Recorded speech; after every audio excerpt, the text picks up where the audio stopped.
आज हम आप सबको बताएंगे कि एक किसान और उसके 4 आलसी बेटों के बारे में।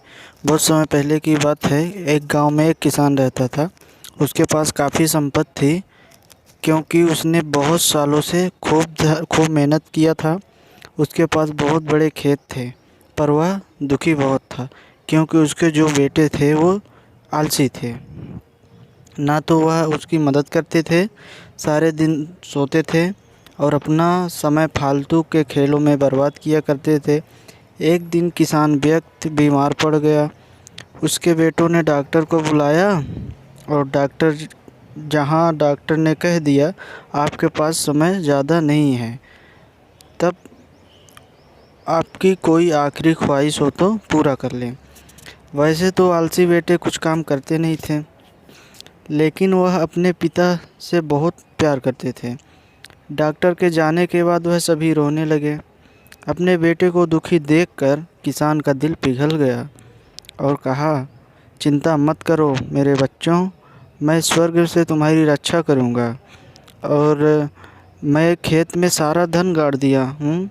जब तुम्हें मिले तो तुम लोग उसे बाजार ले जाकर बेच देना, वह तुम्हारे ज़िंदगी भर काम आएगी। कुछ समय के बाद किसान की मौत हो जाती है। कुछ दिन तक दुखी बेटे कुछ नहीं करते और फिर उन्हें लगा भोजन के लिए कुछ तो करना पड़ेगा, और उन्होंने पहुंचा अपना काम करने के लिए। खेत में बुवाई करने के लिए उन्होंने इंतज़ार किया। उस साल बारिश भी मूसलाधार हुई। एक दिन जब उनके बेटे सुबह में उठे तो उन्होंने हवा में लहलहाते हुए अपनी फसल देखी। यह देखकर उनकी आंखें फटी की फटी रह गई। उन्होंने कहा, यही धन था जो कि पिताजी हमारे लिए छोड़ गए थे। अगर हम काम करेंगे तो हम कभी भी भूखे नहीं रहेंगे। इसलिए आलस नहीं करना चाहिए, काम करना चाहिए। और भूखे बेटों ने खेतों में खुदाई कर दी, पर वह उन्हें कुछ नहीं मिला।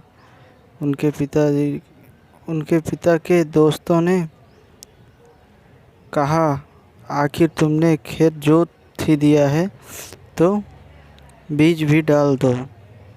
और हमारी कहानी हुई समाप्त। इससे हमें इस कहानी से ये सीख मिलती है कि हमें आलसपन नहीं करना चाहिए। कुछ करेंगे तभी कुछ आएगा।